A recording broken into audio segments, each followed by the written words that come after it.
ayer estuvimos viendo el problema del sufrimiento en el Antiguo Testamento.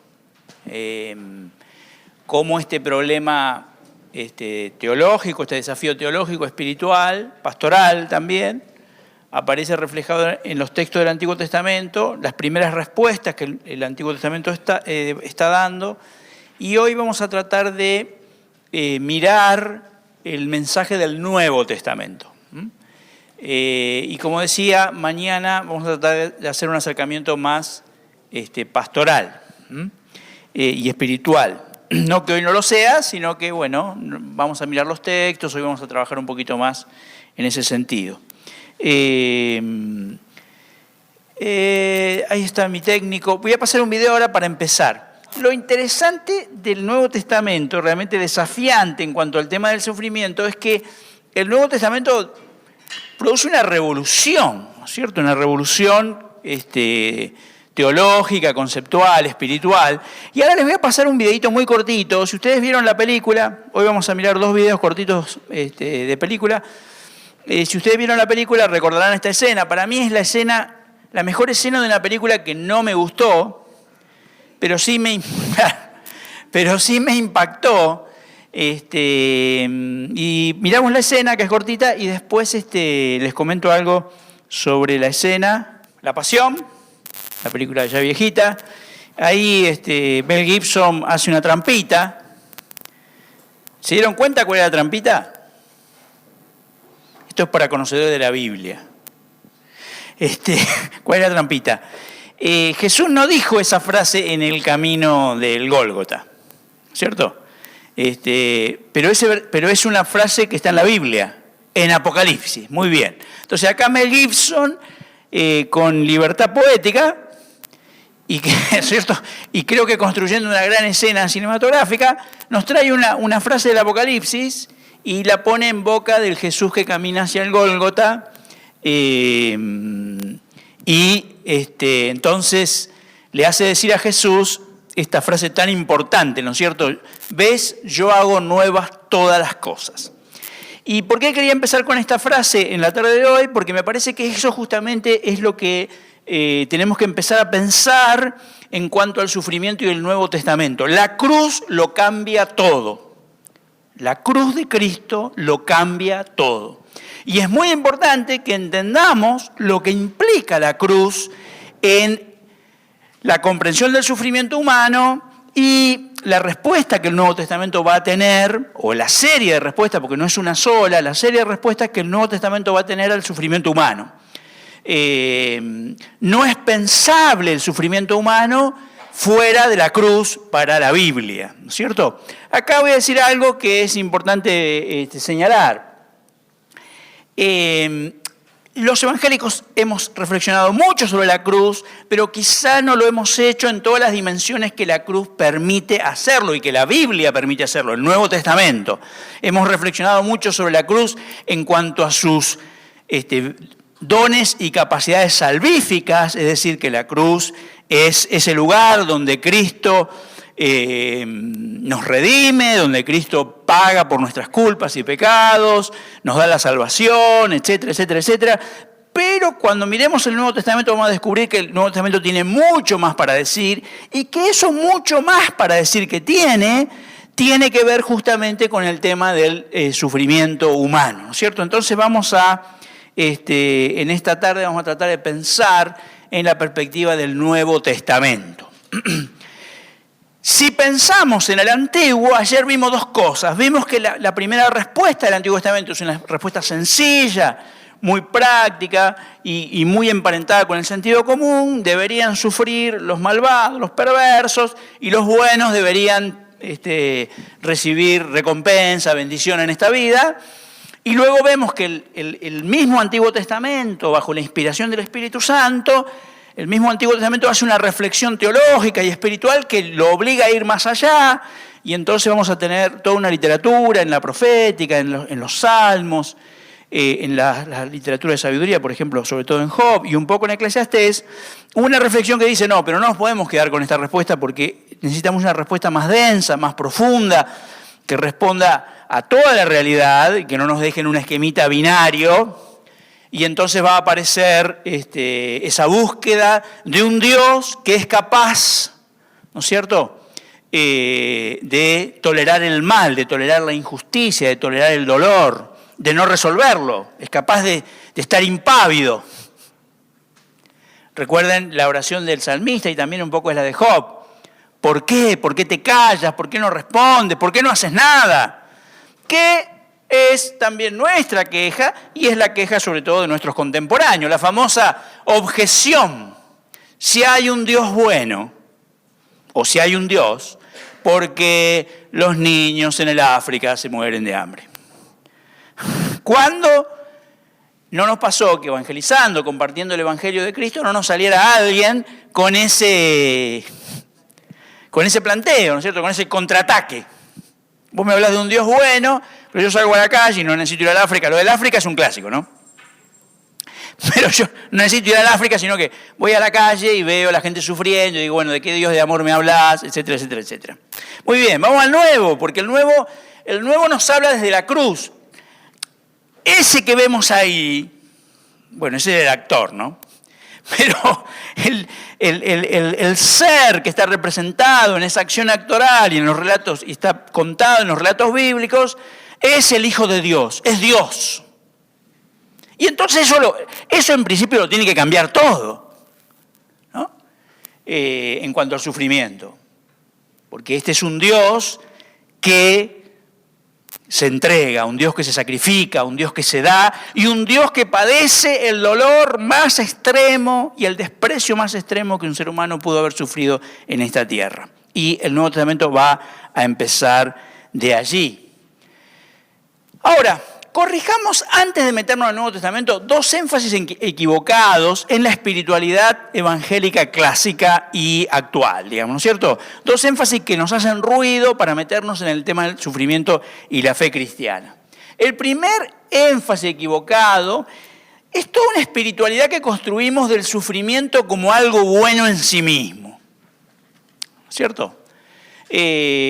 Como que estaba bien sufrir. Y como que el cristianismo, colocando a Dios en la cruz y siempre en la tradición católica también, siempre crucificado, siempre sangrando, siempre con cara triste, había algo intrínsecamente bueno en el sufrimiento, ¿no es cierto? Entonces desarrollamos una espiritualidad del sufrimiento necesario, de que el sufrimiento es algo, está bueno sufrir. Y está bueno hacer sufrir, ¿no? ¿Por qué? Y porque cuando la gente sufre, reflexiona y cambia. Entonces inventamos el potro de tortura, la Inquisición, ¿cierto? Y otras cosas inventamos para hacer sufrir a la gente, así se sufren un poco, a ver si les entra la letra en la cabeza, ¿no? Esta perspectiva vinculó el sufrimiento a la culpa, ¿no?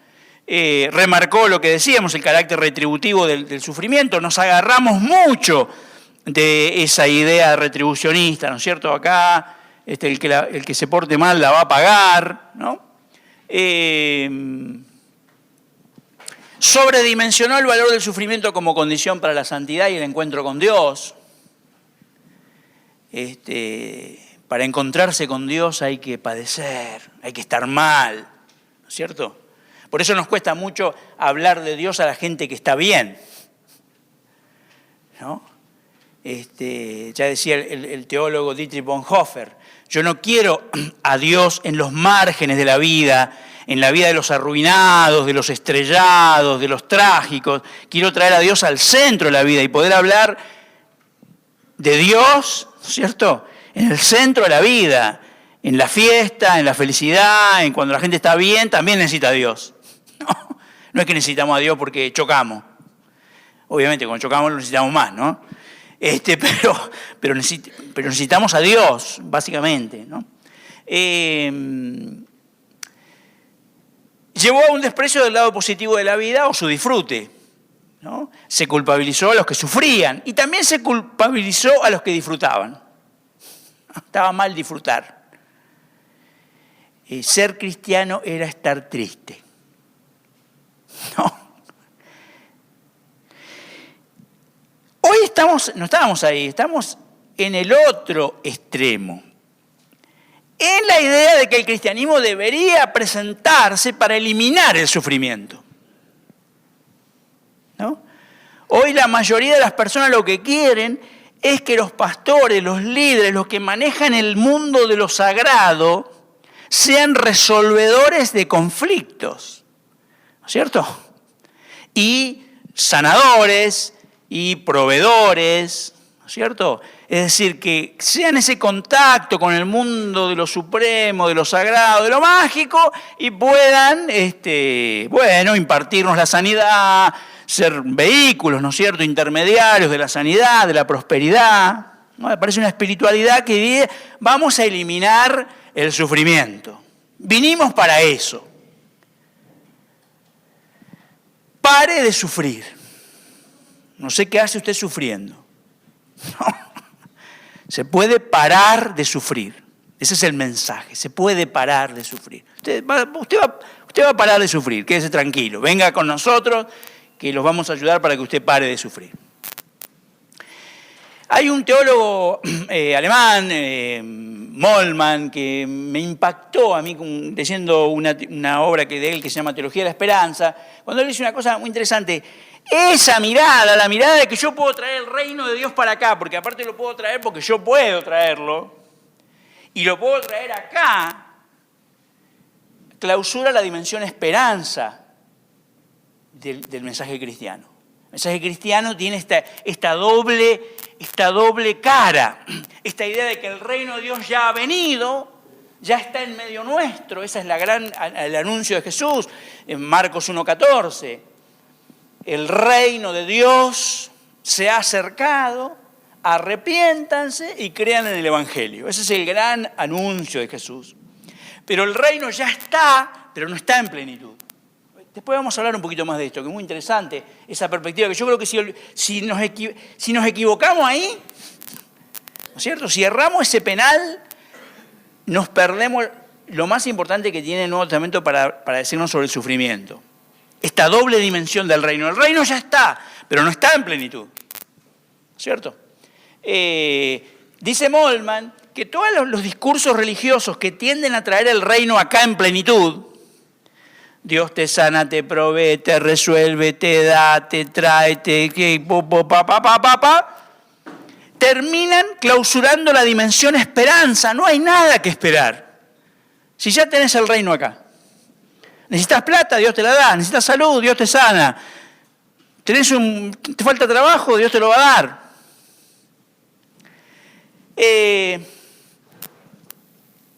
Y suele generar una situación en ámbitos que esto está muy, muy, muy llevado a la práctica, suele generar profundas represiones sobre la verdadera condición humana. Porque, a ver, si el reino se pudiera traer en plenitud ahora y lo pudiera traer yo, ¿por qué carancho no lo traigo? ¿Se entiende lo que quiero decir?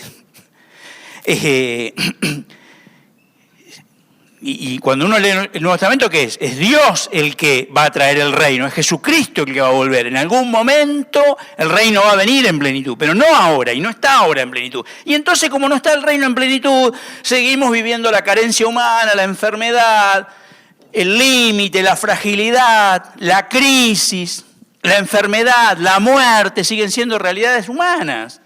Pero en un contexto donde yo te digo que ya vino el reino, que lo trajimos, que es una cuestión de fe, a ver, entonces vos vas a tender a reprimir, no vas a ir en un ambiente así, no vas a ir a decir, ¿usted sabe que no me curé, pastor? ¿Usted sabe que al final no me dieron ese trabajo? ¿Que eligieron a otro? ¿Por qué? Porque en ese contexto hay una represión de la condición humana. Porque todos tenemos que estar en victoria y ya estamos en el cielo. ¿No? Ya está, llegó acá el cielo. Generó un estándar de salud y victoria irreal. Hay victoria. Cantaban, ese es un coro pentecostal, ¿no? ¿Alguien viene de la tradición pentecostal? Gracias, igual te perdonamos. No, es un chiste. Tengo mis mejores amigos y de los que más he aprendido es de la tradición pentecostal. Pero hay un lindo corito, ¿no es cierto? Hay victoria en el nombre de Jesús, hay victoria, hay victoria. Hay victoria en el nombre de Jesús, pero todavía la victoria no es completa. Y eso no lo dice el Roberto Tangelo, que sería una gilada que lo diga yo, lo dice el Nuevo Testamento. Después vamos a ver, no me creen, después van a ver qué lo dice. Puso también miren, acá hay una cosa muy interesante y dramática. ¿Qué hacer?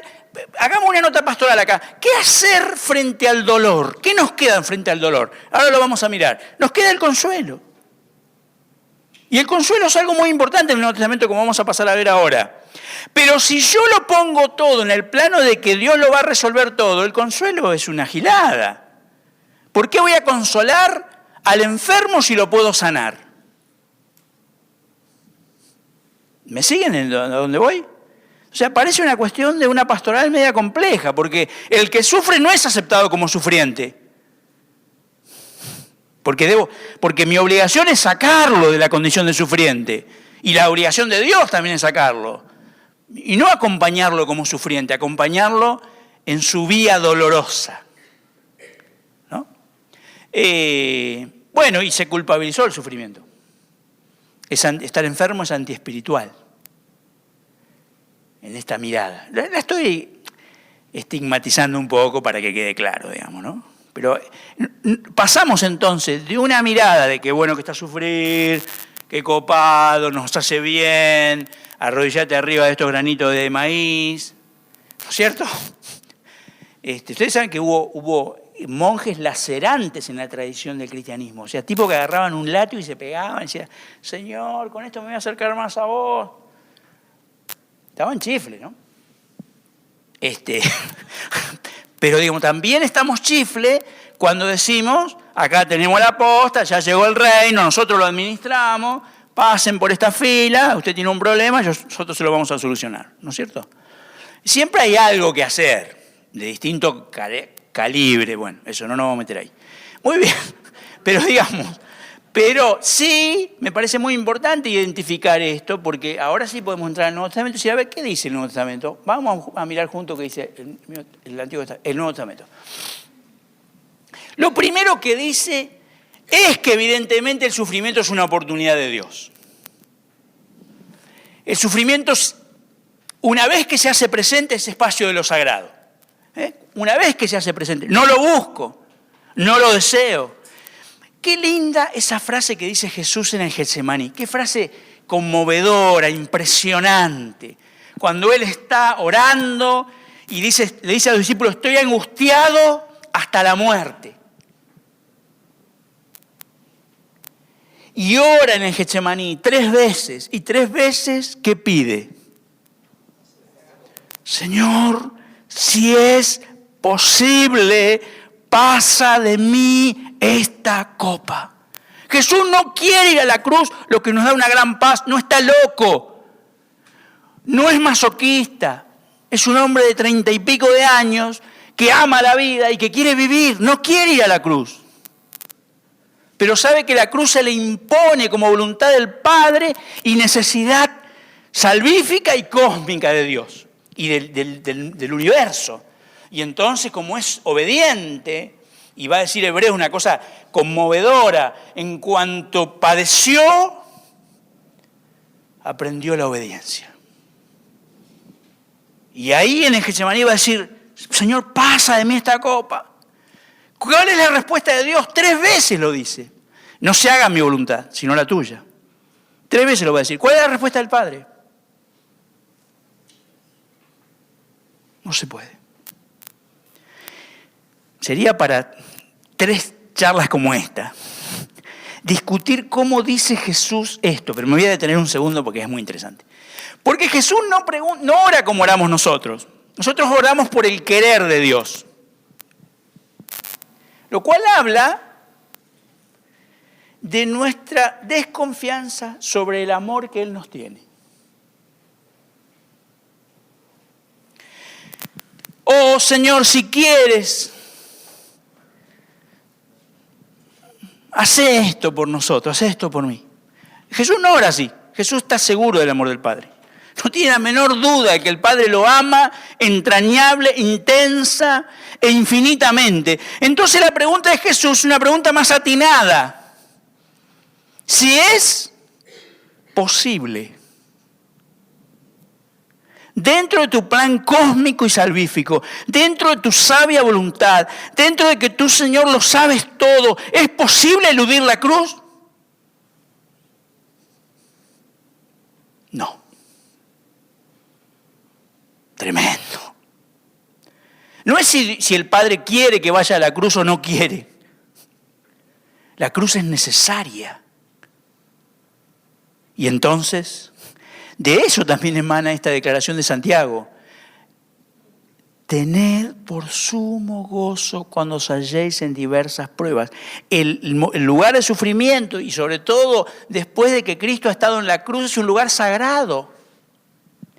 Es un lugar sagrado. Porque es el lugar en donde se puso por nosotros el Hijo de Dios. Y entonces también es un lugar de oportunidad. ¿Por qué? ¿Cuál es el objetivo que tiene Dios con tu vida y con mi vida? Yo siempre digo que Dios tiene objetivos exagerados. Yo me hubiera conformado con un poco de chapa y pintura.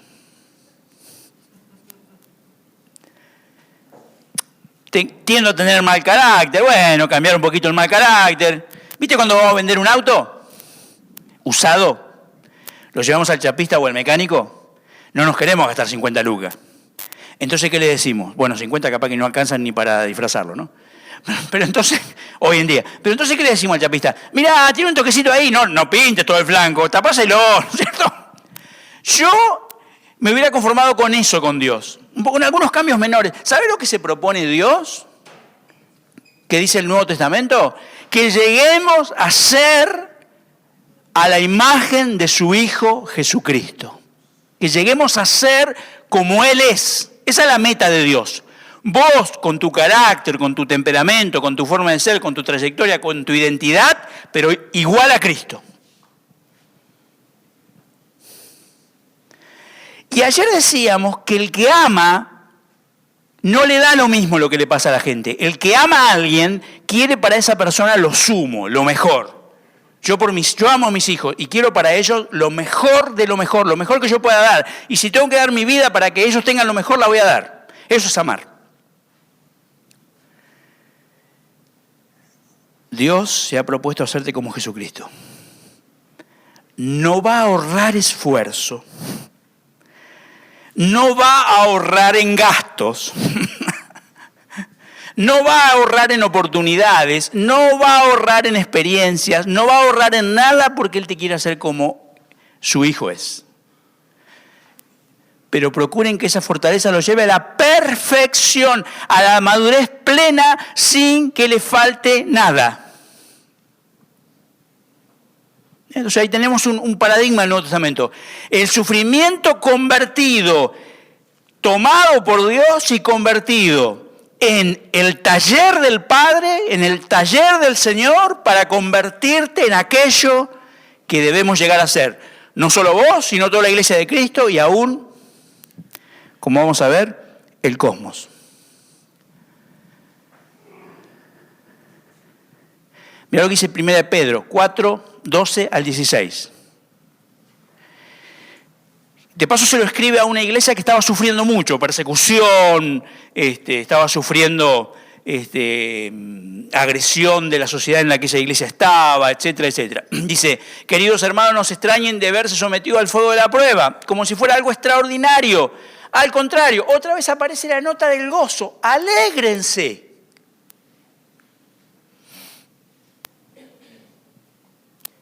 ¿Cuántas veces se te pinchó la goma del auto, llegaste a casa y decir, ¡gloria a Dios! Se me quemó la... ¿Cierto? ¡Gloria a Dios! Se me fundió el motor. Nos cuesta, ¿no? Dice el apóstol Pablo, den gracias por lo bueno que han recibido. No, dice, den gracias en todo, porque esa es la voluntad de Dios en Cristo Jesús. Pero fíjense que muy sutil lo que hace Santiago, porque Santiago dice, Pues ya saben que cuando su fe es puesta a prueba, ustedes aprenden a soportar con fortaleza el sufrimiento. Pero ojo, podría venir la oportunidad, la santa oportunidad, la sagrada oportunidad del sufrimiento y me la podría perder. Porque sufrir no transforma a nadie, ¿eh? Sufrir no transforma a nadie. O te puede transformar en alguien peor de lo que sos. El sufrimiento por sí mismo no sirve para nada. Así que no te apretes a propósito los dedos en las puertas de la casa ni nada de eso, porque no es seguridad de crecimiento espiritual.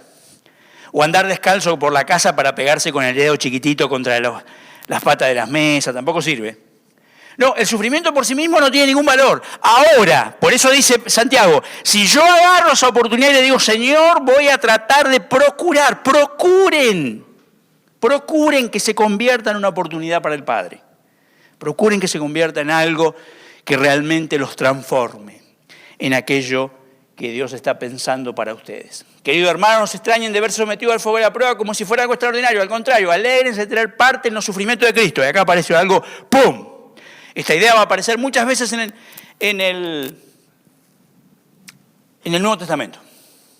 Cuando sufrimos, participamos de los sufrimientos de Cristo. Eso dice el Nuevo Testamento. Ahora vamos a leer dos versículos más de Pablo que son zarpadísimos. Él dice que está completando los sufrimientos de Cristo. ¿Por qué? Porque sufrimos para salvarnos. Acá se nos hace una madeja en la cabeza, un bollo a los evangélicos. Porque hemos hecho tanto énfasis en que la cruz es para salvación, pero no es solo para salvación. La cruz es el modo, el camino, el derrotero por el cual Dios ha decidido redimir al cosmos.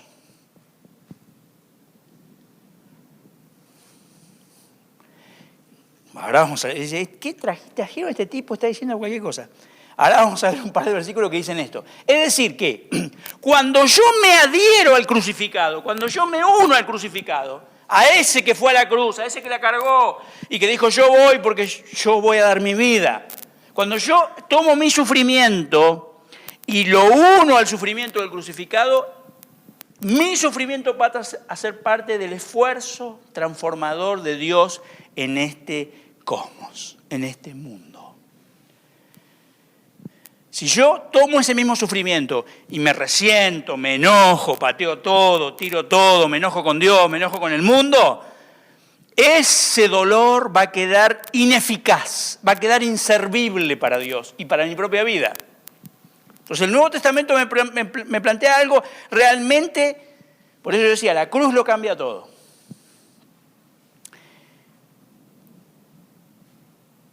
¿Por qué vamos a participar? Alégrense de tener parte en los sufrimientos de Cristo para que también se llenen de alegría cuando su gloria se manifieste. Dichosos ustedes si alguien los insulta por causa de Cristo, porque el glorioso Espíritu de Dios está continuamente sobre ustedes. Si alguno de ustedes sufre, que no sea por asesino, ladrón o criminal, ni por meterse en asuntos ajenos, pero si sufre por ser cristiano, no debe avergonzarse, sino alabar a Dios por llevar ese nombre. Todo lo que sufrimos, aun si no es un sufrimiento específicamente ministerial, o no es que nos persiguen por ser cristianos, todo lo que sufrimos se lo podemos ofrendar a Dios. Nuestro dolor se lo podemos ofrendar a Dios. Y lo podemos vivir de tal manera que se convierta en un sufrimiento redentor. Esto se va a aclarar más adelante o todos saldrán corriendo. Mira lo que dice. Acá hay dos versículos de Pablo que son muy interesantes. Colosenses 1:24. Ahora me gozo en lo que padezco por vosotros. Otra vez aparece el tema del gozo. Gozo y sufrimiento. Ahora me gozo en lo que padezco por vosotros. Pablo estaba sufriendo por esas iglesias, estaba padeciendo por llevar la misión, estaba padeciendo mucho y Pablo dice, yo me alegro, me gozo en el Señor. ¿Por qué? Y cumplo en mi carne lo que falta de las aflicciones de Cristo por su cuerpo, que es la iglesia. ¿Por qué faltan las aflicciones de Cristo? Porque no está pagados los pecados, ni está hecha la redención, ni la salvación, no, nada que ver. Sino porque la cruz no es solamente un momento en el pasado, en el cual Dios redimió al mundo y pagó los pecados de todo el mundo, sino que es el modo en que Dios ha decidido triunfar sobre el mal. Cuando en el Getsemaní, Jesús pregunta, ¿es posible pasar de mí esta copa? Sí, era posible. ¿Cómo era posible? A ver, volvamos al Getsemaní. Nos mira yo para atrás. Estamos en el Getsemaní. Jesús pregunta eso. Estamos nosotros por ahí. Y Dios viene y dice, che, vamos a preguntarle a la gente de Roca. Vamos a transmitirle, mirá, Jesús está preguntando desde la tierra de Getsemaní si es posible eludir la cruz. ¿Es posible? Bueno, a ver, chicos, plan B, rápido. ¿Cuál sería la opción de Dios? ¿Y entonces? Muerte para todo el mundo. Vamos a destruir este cosmos. Vamos a romper todo. Vamos a hacer una cosa. Volvete. Jesús, volvete, vení para acá. Voy a mandar millares de ángeles. ¿Se acuerdan cuando le dijo en el huerto? Yo podría ahora mandar millares de ángeles. Pedir al Padre, millares de ángeles. Vendrían los ángeles, me sacan de acá en 5 minutos. Abortamos. ¿Vieron como cuando los norteamericanos van a salvar a alguien con los helicópteros? Dice, aborten, aborten, ¿no? Y se van los helicópteros y queda el tipo ahí mirando, ¿no? No nos iban a salvar, ¿no? Bueno, sería algo así. Dios dice, bueno, listo, vamos para atrás. Jesucristo no va a la cruz. Listo. ¿Qué hay? Muerte para el cosmos. Muerte para cada ser vivo en este cosmos. Muerte para cada ser humano en este cosmos. Fin de la historia. La cruz es el modo, el método, el camino en el cual Dios ha decidido redimir al cosmos, y la cruz opera todos los días. No operó hace 2000 años, opera todos los días. Los que habéis muerto en Cristo debemos vivir para Él. Y debemos morir todos los días hay que ir a esa cruz. Y decir, yo muero con el muerto y resucitado. Yo me identifico con este hombre, yo me identifico con el Galileo. Le ofrezco a Él lo que soy. Y le ofrezco a Él también mis dolores, mis carencias, mis penas. ¿Recuerdan Pablo? Dice Pablo, yo tenía un aguijón, nadie sabe lo que es, pero era un aguijón, algo que dice me avergüenza y me humilla. Y yo le pedí a Dios 3 veces que me lo quite. ¿Y qué le dijo Dios? No, igual que en el Getsemaní, no.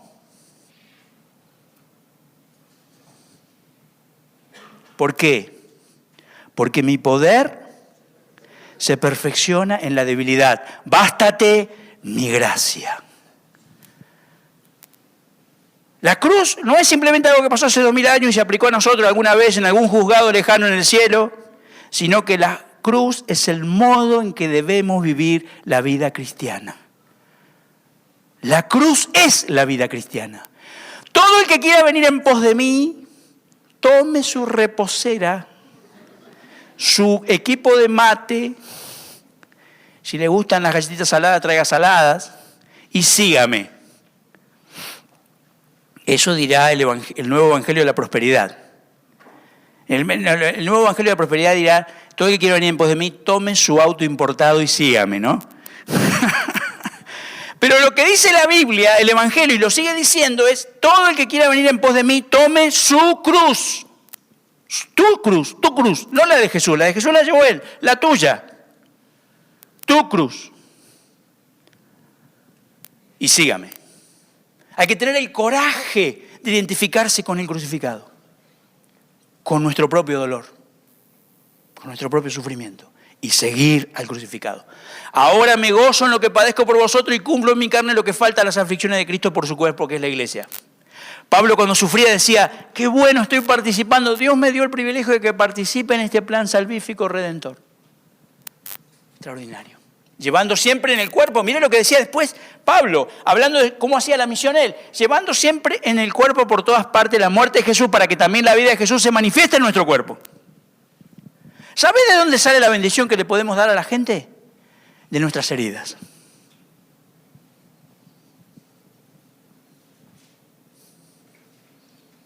No sale de nuestras virtudes, no sale de nuestras fortalezas. De nuestras fortalezas no le podemos dar vida a nadie. Pero de mis heridas, de mis tropiezos, de mi fracaso, de mi dolor, y de cómo Dios ministró sobre eso y me restauró y me sanó, de eso sale vida. Hay un libro precioso de Henry Nouwen que se llama El sanador herido. Y eso es lo que somos cada cristiano, sanadores heridos. Y podemos sanar a otros, ayudar a que otros se sanen, porque nosotros estamos heridos. Eso es la cruz. La cruz opera todo el tiempo.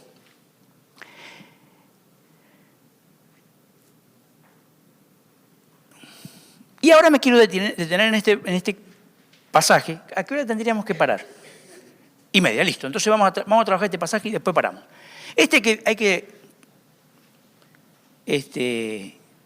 leerlo con cuidado. Y detenerlo porque va a tener un montón para decirnos. Esto es Romanos 8. Acá van a aparecer dimensiones que todavía no habíamos visto. Sin embargo, dice Pablo, esta es la segunda parte del capítulo 8 de Romanos. Sin embargo, lo que ahora sufrimos no es nada comparado con la gloria que Él nos revelará más adelante. Pues toda la creación espera con anhelo el día futuro en que Dios revelará a quiénes son verdaderamente sus hijos. Y acá hay un escenario. El escenario que aparece es tremendo. ¿Por qué?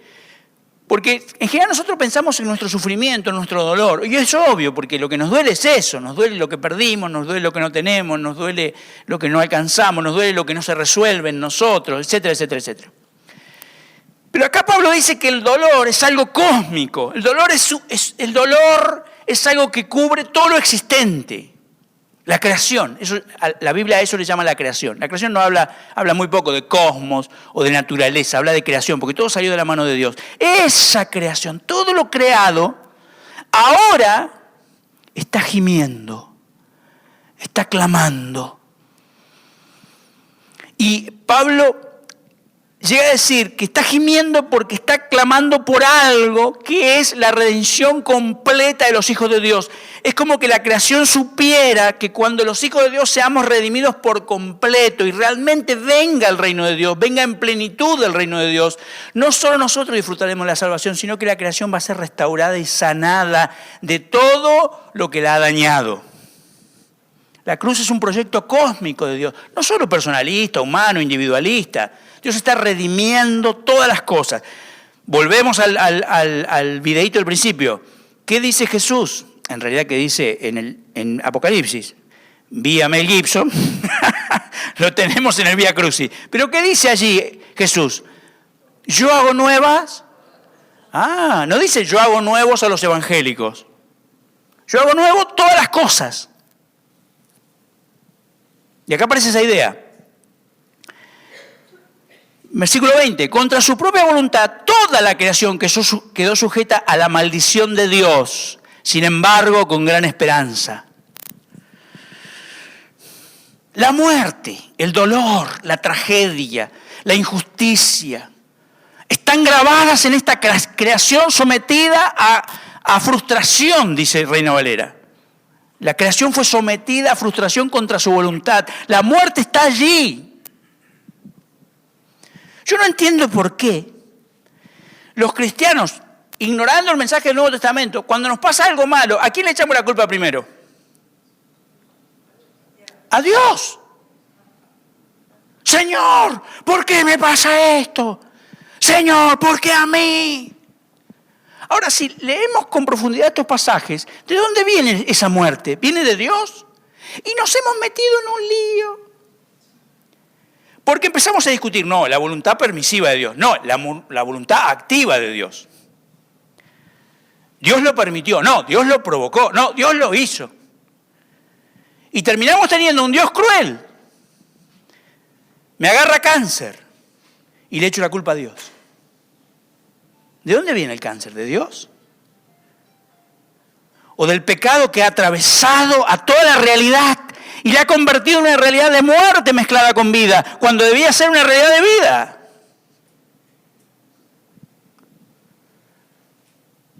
No, quédate tranquilo, hermanito, porque Dios sabe por qué te mandó, no sé, el Alzheimer. ¿Dios te mandó el Alzheimer? Es una nueva teología para el Nuevo Testamento. ¿Está bien lo que estoy diciendo? El Nuevo Testamento no lo piensa así. Dios es el Dios de la vida y el Dios del amor, el Dios de la gracia y el Dios de la salvación. Dios está en la cruz. Dios está en la cruz. Dios fue a la cruz. se crucifica por nosotros para eliminar el dolor, el mal, la tragedia, la enfermedad, la muerte. Él está de ese lado. No es un Dios que administra los males porque te va a hacer bien. No. Más bien, a la criatura que clama, que llora, angustiada, ahora vamos a mirar, se pone a su lado. Dios no manda sufrimientos para usarlos, porque no necesita mandarlos, ya están. ¿Está bien? ¿Qué falta enfermedad en el mundo? ¿Falta muerte en el mundo? ¿Falta tragedia en el mundo? Para que Dios tenga que decir, che, voy a mandar un poco de tragedia a ver si esta gente crece espiritualmente. La tragedia ya está, la ha colocado el pecado, el diablo, las potencias enemigas de Dios que han sometido a la creación a frustración.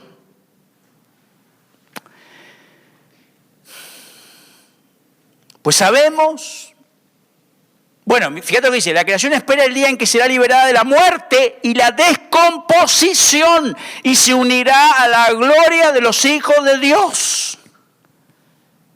Qué lindo que son esos, ya el Antiguo Testamento, ¿no? Presenta esas imágenes tremendas, ¿no? El reino ha venido, ya no hay muerte. El león se hace vegetariano, ¿cierto? Come paja. ¿Por qué? Porque se acaba la muerte, la destrucción del otro, el dolor como muerte. Pero mientras tanto, la creación está sometida a la muerte. Y la muerte como símbolo de todo lo que se destruye, se descompone, como todo lo que se degrada. ¿No es cierto? De ahí podemos poner la enfermedad y tantas cosas que hacen a la muerte en este mundo. Pues sabemos que hasta el día de hoy toda la creación gime de angustia como si tuviera dolores de parto. Y los creyentes también gemimos. Es tremendo, ¿no? Los creyentes gemimos. Y tenemos el Espíritu.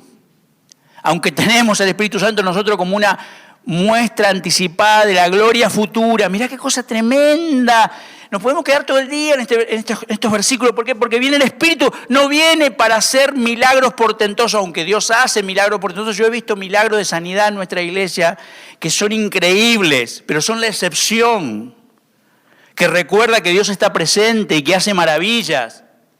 Pero también he visto morir cristianos fieles, cristianos y cristianas fieles en una enfermedad terminal y acompañarlos hasta morir y acompañarlos a la gloria de Dios, teniendo que tramitar ese dolor y esa pérdida.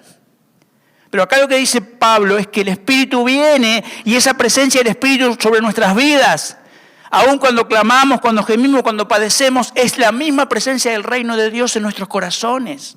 Es la anticipación del reino.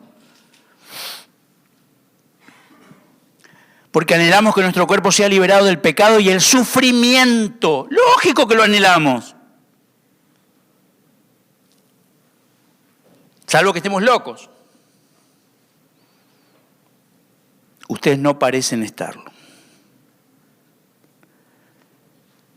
Nosotros también deseamos con una esperanza ferviente que llegue el día en que Dios nos dé todos nuestros derechos como sus hijos adoptivos, incluido el nuevo cuerpo que nos prometió.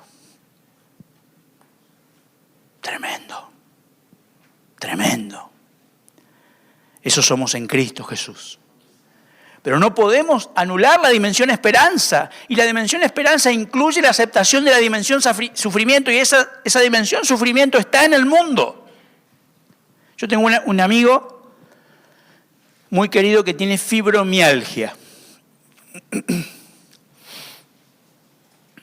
Él era policía federal y en una persecución a unos delincuentes, saltando de techo en techo, se cayó y cayó sobre su columna vertebral.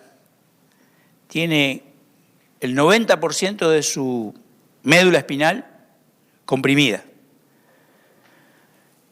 Y luego desarrolló la fibromialgia. Hay días que él me escribe y me dice, hoy no, orá por mí, Eduardo, hoy no doy más del dolor, no sé qué hacer. Y un día, hablando con él, él me dice, Eduardo, ¿por qué a mí? ¿Por qué yo? Y yo le dije algo, después charlamos, porque ahora cuando yo se lo diga así, este tipo sí que es cruel, ¿no? Pero yo le dije, Sergio, caíste en las estadísticas. ¿Viste cuando te pones a leer el diario y te dice, por ejemplo, esta enfermedad afecta al 4,4% de la gente en el mundo, ¿cierto? ¿Por qué? Porque hay estadísticas. Esa muerte que está presente en el mundo, esa enfermedad que está presente en el mundo, la tragedia que está presente en el mundo, se manifiesta. Ese es su rol, manifestarse en este mundo. Es ese clamor también de la creación que gime y que se sabe enferma, se sabe sometida a muerte. Cuando pensamos estas cosas, empezamos a entender mejor por qué Cristo fue a la cruz. No para pagar algunos pecadillos que tenías, sino para redimirnos, para cambiar nuestra naturaleza y la naturaleza del mundo en que hemos vivido. Cuando venga el reino de Dios, seremos transformados en otros seres. Mientras tanto, sigue vigente la respuesta de Dios en el Getsemaní. ¿Es posible? ¿Es posible? ¿Es posible eliminar el sufrimiento? No. ¿Es posible convertirlo en algo que colabore a la historia de la salvación? ¿Es posible convertirlo en algo que nos haga a nosotros participantes de la naturaleza divina? ¿Es posible convertirlo en algo que sane a la vida de otras personas? ¿Es posible convertirlo en algo que nos haga a las personas que en el sueño de Dios ha decidido que seamos? Lo que no es posible es eliminarlo. Está bien en este sentido. A ver, Dios es capaz de usar todo lo que existe sobre la tierra para hacer lo que Él está decidido a hacer en nosotros. Yo lo que estoy marcando simplemente es esto. No sé por qué, porque desarrollamos en el sentido común y en nuestra concepción una idea de Dios que no es la idea de la Biblia, sino que es la idea del sentido común o de la religión. Que es un Dios. ¿Cómo nos imaginamos a Dios? A ver, Quino. ¿Lo conocen a Quino, el famoso humorista que, bueno, siempre dibujaba a Dios? Hay un chiste de Quino que lo tengo guardado en algún lado, pero se los cuento. Primer cuadro del chiste de Quino. Quino es un dibujante, ¿no es cierto?, que hace chistes. Muy bien. Entonces, primer cuadro. Aparece un empresario y el empresario dice, está contando plata el empresario, dice, yo no quería explotar a los obreros, trampear en los precios, pero la competencia era tan salvaje. Segundo cuadro. Una chica prostituta que dice, yo no quería prostituir y vender mi cuerpo, pero en la villa había tanta miseria. En el tercer cuadro está Dios, como siempre lo imaginamos. Un trono, el tipo sentado, la barba larga, el pelo largo, esperando no se sabe qué. Y entonces Dios dice, yo no quería que los seres humanos me salieran así, ¿pero qué? ¿Por qué? ¿A quién le echa la culpa a Dios? ¿A qué circunstancia le echa la culpa a Dios? Siempre tenemos esta idea de un Dios pasivo, quieto, inmóvil, que está gobernando todas las condiciones del mundo en este minuto presente, como si no hubiera otras fuerzas empuja. ¿Me seguís? O sea, ¿me siguen todos? Vamos a mirar un versículo, si me siguen, a la carta a los Hebreos, que es un versículo muy interesante para pensar cómo el Nuevo Testamento piensa el gobierno de Dios, el cosmos. De paso, los evangélicos hemos hablado mucho del diablo, hablamos mucho del diablo, del poder, de esto, del otro, de los poderes, pero no nos tomamos en serio lo que dice el Nuevo Testamento. El mundo está bajo el maligno. Eso es lo que dice el Nuevo Testamento. El mundo está bajo el maligno. El Dios de este mundo, de este siglo, ¿cierto? Hebreos 2. Está hablando de Cristo. Arranco a leer en el versículo 7. Hebreos 2:7, buscalo, fíjate, no está en el apunte, así que lo tenés que agregar, creo. Dice, versículo 7, aplica un salmo a la persona de Cristo. Y dice, lo hiciste un poco inferior a los ángeles, lo coronaste de gloria y de honra y todo lo pusiste debajo de sus pies. No hay nada que no le esté sujeto. Ahora bien, es cierto que todavía no vemos que todo le esté sujeto. Pablo dice, no vemos que todo esté sujeto a Cristo. Porque si todo estuviera sujeto a Cristo, entonces solo pasaría lo que Cristo quiere. Y eso, de alguna manera, va a lo que vos planteás. Yo, alguien que sufre, a ver, lo primero que lo ayudaría a comprender, que Dios no está del lado del sufrimiento, como un Dios cruel que te tira, como un Dios vudú. No vudú, perdón, ¿no? Me metí en lío, bueno. Pongo marcha atrás, salgo despacito, doblo en otra cuadra. ¿Saben lo que es el vudú Claro, en Haití? Que la gente, es un gualicho, digamos, una cosa así. Hace como muñequitos de la persona y le pincha, ¿no es cierto? Y a la persona le duele o le pasa algo donde le pinchan. Muy bien, es como una representación de la persona. Pero, digamos, no tenemos un Dios vudú que dice, le voy a pinchar a Eduardo acá a ver cuánto mejora espiritualmente. Ahora, Dios sabe que tiene a su disposición un montón de pruebas y sufrimiento y dolores y pérdida que va a tener cada uno de los mortales. Entonces, obviamente que eso es parte del propósito de Dios. O mejor dicho, Dios y yo, de común acuerdo, lo convertimos en parte de su propósito. Por eso Pablo dice, ahora yo me alegro porque estoy participando en los sufrimientos de Cristo. Ahora, pero Pablo no es que pensaba, Dios me hizo perseguir. No, lo persiguen los malvados, crueles, despiadados, que se niegan a escuchar a Dios. Yo la mejor respuesta, ¿vieron cuando volvemos a la objeción común? Si hay un Dios en el mundo, ¿por qué si hay un Dios en el cosmos, donde sea que esté Dios, ¿por qué hay tanto sufrimiento en el mundo? La respuesta es muy sencilla. Querido amigo, querido vecino, porque vos no le has rendido tu vida. ¿Vos le rendiste tu vida a Dios? Porque más de la mitad, o las 3/4 partes, o el 90% de la gente de este mundo le da la espalda a Dios. No hay quien busque a Dios. No hay ni siquiera uno. Todos se han descarriado. Esa es la mejor explicación de que hay mal en el mundo, y dolor, y muerte, y tragedia. La mayor parte de la tragedia humana está provocada por otros seres humanos. Después hay un par de cositas que pasan porque pasan. Pero la mayor parte de la tragedia humana está provocada por otros humanos, que la provocan porque no han rendido su vida a Cristo. Entonces la mejor objeción, no le echemos la culpa a Dios, ¿eh? La culpa tiene usted, yo. En ese sentido, sí, volviendo a tu pregunta, porque no me quiero extender, pero digo, sí, yo diría, es parte del propósito de Dios, pero no en el sentido de, Dios te mandó la lepra para ahora trabajar sobre la lepra. Dios sabe que hay lepra en el mundo. Otra cosa muy interesante, ¿por qué unos tienen fibromialgia, otros cáncer, otros, lumbalgia? Yo tengo astigmatismo. Porque eso está repartido bastante democráticamente. Pero por la muerte que rige en el mundo, está bastante democráticamente. No hace falta que Dios se ocupe de repartir males. Ya los males están repartidos por el pecado, por el diablo y todos sus ángeles. Ya están repartidos en el mundo. El problema es que la muerte está en el mundo. Por eso Cristo viene a redimirnos, porque la muerte ya está en el mundo. Y cuando vemos al Hijo de Dios sangrando y yéndose al Gólgota, nos preguntamos, ¿por qué? ¿Por qué? Porque no hay otra manera. Y Dios, miren qué cosa impresionante, Dios como Salvador, como aquel que ama salvar, aquel que ama redimir, aquel que ama, decide salvar y no destruir, decide perdonar y no castigar, decide redimir y no arruinar.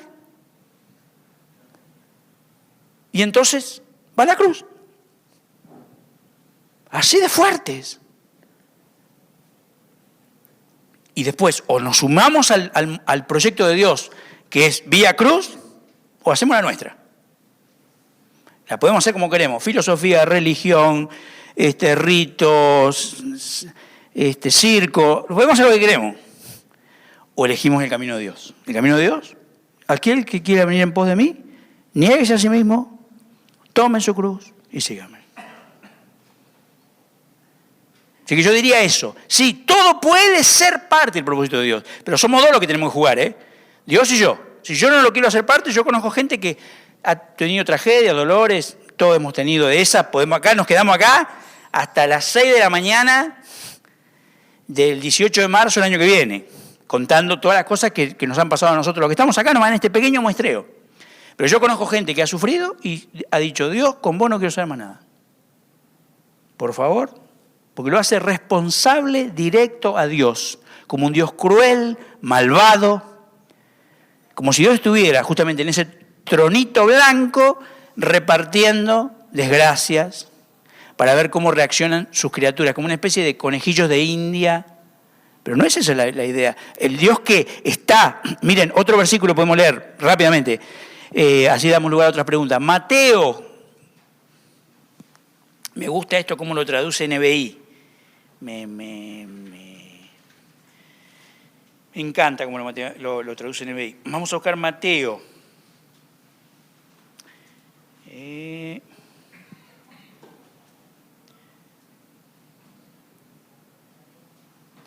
Va Juan el Bautista, le va a decir a Jesús, no va Juan, envía unos emisarios, Mateo capítulo 11. Va los emisarios de Juan y le dice, mirá, yo me jugué la vida por esto.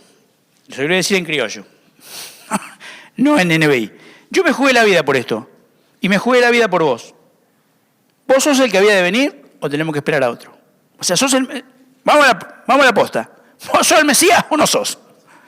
Porque yo jugué mucho por esto. Muy bien. Versículo 4.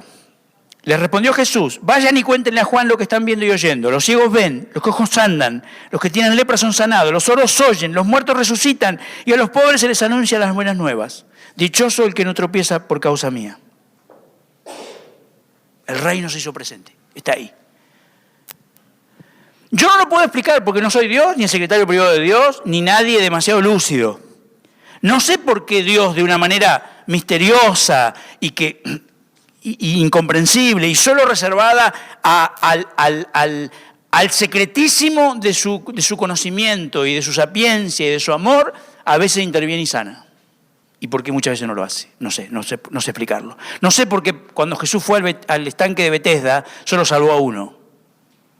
Y dice el texto que estaba lleno de gente ahí tullida, pero le dijo a ese, no sé por qué sanó al ciego y no a todos los ciegos que había en Israel.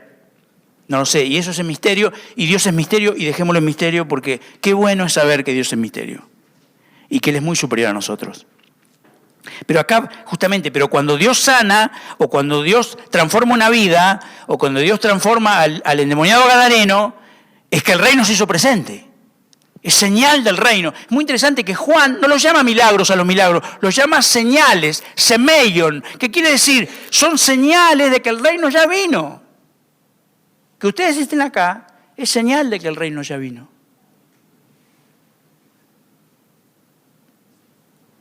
Porque están acá. Porque están buscando a Dios. ¿No? Ahora, no voy a eso. Jesús entonces después se queda hablando con la gente y con los discípulos, ¿no? Dice, versículo 11, les aseguro que entre los mortales no se ha levantado nadie más grande que Juan el Bautista, sin embargo el más pequeño en el reino de los cielos es más grande que él. Desde los días de Juan el Bautista hasta ahora el reino de los cielos ha venido avanzando contra viento y marea y los que se esfuerzan logran aferrarse a él. ¿Cómo pensás a Dios sentado en un trono? Con varias pantallas, manejando el cosmos, repartiendo bienes y males. El Nuevo Testamento lo piensa como un Dios que lucha, que trabaja. Un Dios apasionado, un Dios en movimiento. El reino de los cielos viene luchando contra viento y marea. ¿Desde cuándo? Desde los días de Juan. La cruz lo cambia todo, la venida del Hijo de Dios lo cambia todo. Yo trabajo, hasta ahora yo trabajo y mi Padre trabaja, dice Jesús a los fariseos en Juan. El Dios que lucha, el Dios que trabaja, el Dios que lleva adelante el reino. El Dios que va a poner todo bajo los pies de Cristo, pero todavía no vemos que todas las cosas le estén sujetas. Nos quedan 5 minutos para... Acá, se animaron, bien, ahí está. Vamos. Mencionaste el versículo de Hebreos 5:8, donde dice que aunque era hijo, por lo que padeció, aprendió obediencia. Y después dice que ha venido a ser autor de salvación a todos los que obedecen. Sí. Quizá uno de los propósitos de ese sufrimiento es aprender obediencia. Sí, y a obedecer bajo sufrimiento. Ayer hablábamos de eso, y recuerdan, hablando de Job, porque el gran problema que tiene Job, según Satanás, y en eso lleva verdad, aunque sea Satanás, es que Job está demasiado acomodado a la felicidad de ser creyente. Está mirando el lado A de ser creyente. Ser creyente es maravilloso, Dios te prospera, te acompaña, te da todo, y él necesita conocer el lado B de ser creyente. ¿Cuál es el lado B de ser creyente? Que hay pruebas, hay sufrimiento, hay cruz, hay que pasar por el Gólgota. Y entonces, totalmente lo que vos decís, vos fíjate que el Hijo de Dios tiene que... Porque esto es también, estamos en el terreno del misterio y de lo sagrado. Porque el Hijo de Dios, viviendo en la eternidad con Dios, si nos queremos poner súper teológicos y especulativos, no sabía lo que era sufrir y tampoco sabía lo que era obedecer bajo sufrimiento. Obedecer cuando las cosas no marchan, obedecer cuando las cosas no se alinean, obedecer cuando las cosas no funcionan, eso sí es meritorio. Los héroes de la fe de Hebreos 11. Y caminó como viendo al invisible. Y se fortaleció confiando en Dios que lo llamaba. Y fueron aserrados. ¿Se acuerdan en Hebreos 11? Obedecer en condiciones de sufrimiento. ¿Sí? Hay un propósito ahí. Vuestra fe, dice, el oro, aunque es perecedero, dice Pedro, se prueba en el fuego. Vuestra fe, que es mucho más preciosa que el oro, debe ser probada para ser hallada en alabanza, gloria y honra cuando sea manifestado Jesucristo. Si nuestra fe no fuera probada, para ser fortalecida, como dice Santiago, para obtener la paciencia y para obtener el carácter cristiano, probablemente nos perderíamos. No quiero entrar en la discusión si la salvación se pierde o no se pierde. Pero digo, es muy probable que no toleraríamos. Y hoy uno ve muchas fe construidas al calor de una promesa falsa que no es bíblica, y vemos que esa fe cae al primer problema. Y recuerdo ahora la parábola del sembrador de Jesús. Una de las semillas que queda ahogada, aunque había brotado, es la semilla que queda ahogada por los padecimientos, la que está entre piedras. Y como cuando vienen las pruebas, dice Jesús, la persona se desanima, ¿no? Sí, claramente ahí aparece una cosa muy importante. Por acá tenía, allá. Sí.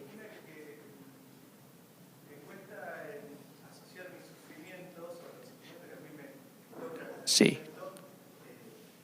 De la forma que Pablo o Pedro, Sí. es como que los veo muy lejanos, Sí. sufrimientos que tocan ellos ahí, como, no sé, sufrimientos, la verdad que sinceramente no tienen, o tienen poco que ver con el sufrir por el avance del reino. Ajá.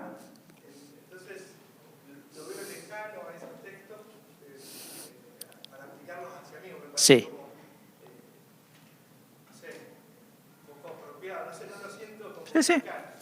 Y la otra es que vos planteabas el sufrimiento como fuera del diseño de Dios.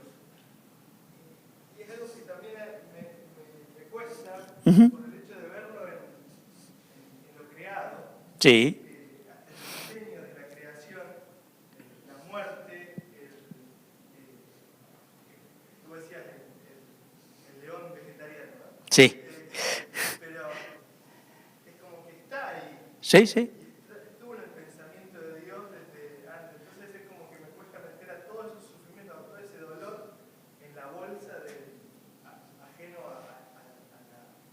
al diseño de Dios. Te entiendo perfectamente. Lo primero es fácil de responder, lo segundo es más difícil. Vamos por lo primero. No sé si nos metemos con lo segundo, pero vamos con lo primero. Yo creo que acá hay una cuestión que es muy importante. No está, O sea, la causa claramente, a ver, cuando sufrimos por causa del Evangelio, hay una honra mayor. Está claro eso, ¿no es cierto? Y todos somos llamados a sufrir por causa del Evangelio, en mayor o menor medida. Así no seamos misioneros, o no seamos pioneros, o no seamos ministros o pastores. Todos, de alguna manera, vamos a tener que sufrir por el Evangelio. Pero lo más interesante en esos versículos no es tanto la causa, sino el modo en que el apóstol considera su propio sufrimiento y cómo lo conecta con el sufrimiento. Porque, a ver, ese sufrimiento que por ahí no proviene de un hecho misionero, de un hecho, justamente como decía, por el avance del Evangelio, sí es interesante, es parte de ese sufrimiento y de ese sufrimiento de muerte que se opone a la venida del reino de Dios. Entonces yo puedo transfigurar ese sufrimiento y convertirlo en algo que sí se convierta en algo. Te pongo un ejemplo. Yo en el librito de Cuando no se puede parar de sufrir, cuento una historia real, hermosa, que conocí en Misiones, un matrimonio que tenía una chacra, productores de yerba y té, de Leandro en Misiones, tenían un solo hijo, Norberto, un tipo consagrado a Dios, un joven de fe, un tipo amado, respetado en su comunidad, un fiel cristiano. Trabajando en la chacra con el tractor, Norberto se le vuelca el tractor, tiene un accidente y muere instantáneamente. Era el único hijo de sus padres. Ese no es un sufrimiento por el reino, ¿está bien? Ahora, los padres obviamente pasan esos años de tragedia, de duelo, de no entender, de buscar una respuesta. Entonces, ¿qué hacen?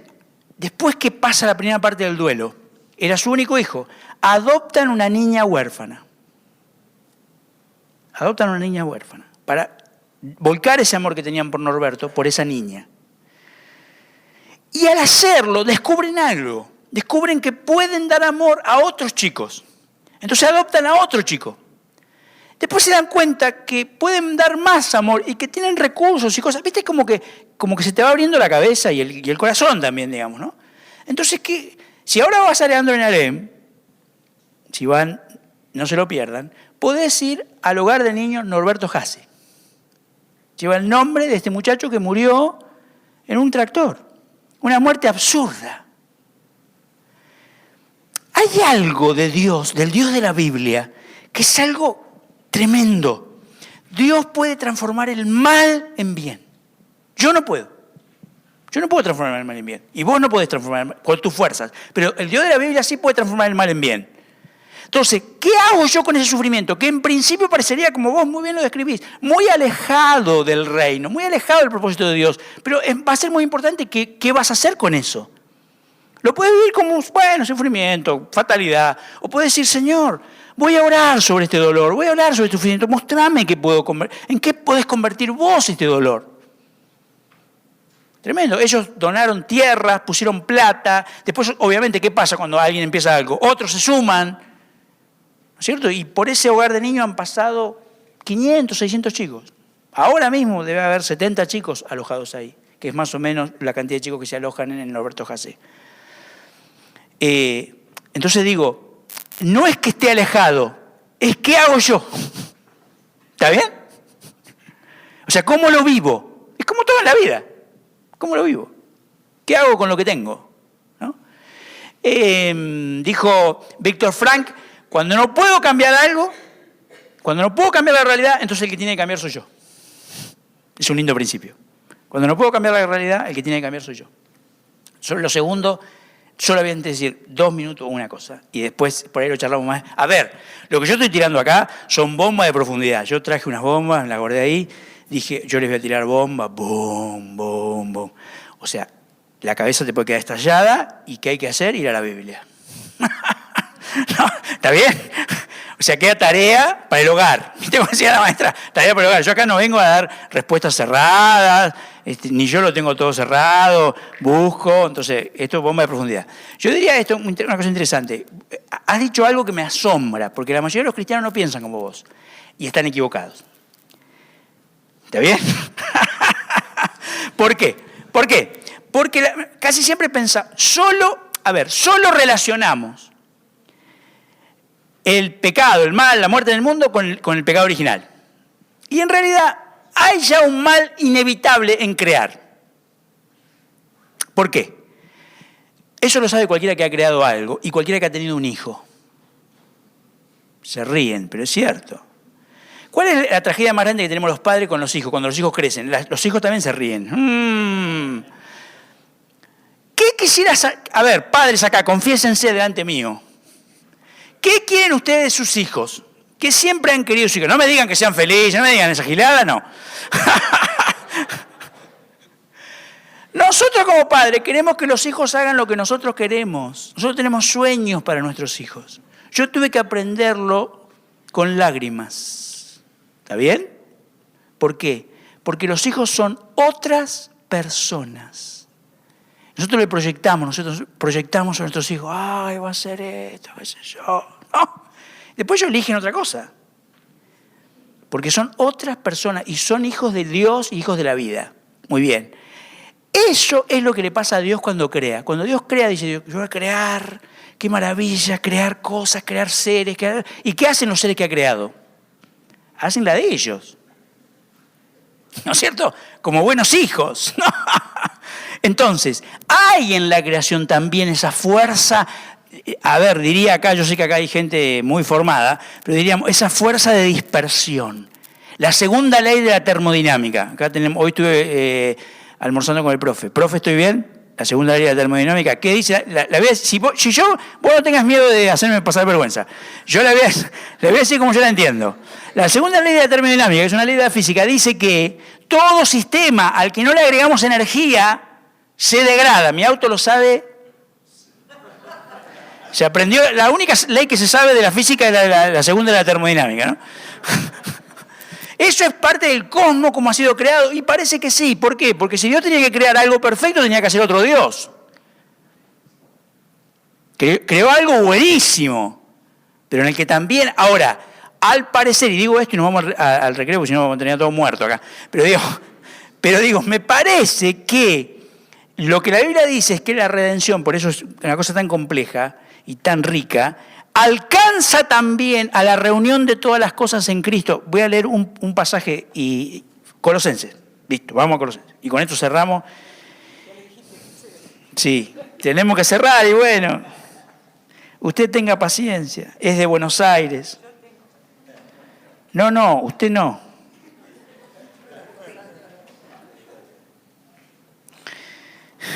Colosenses capítulo 1.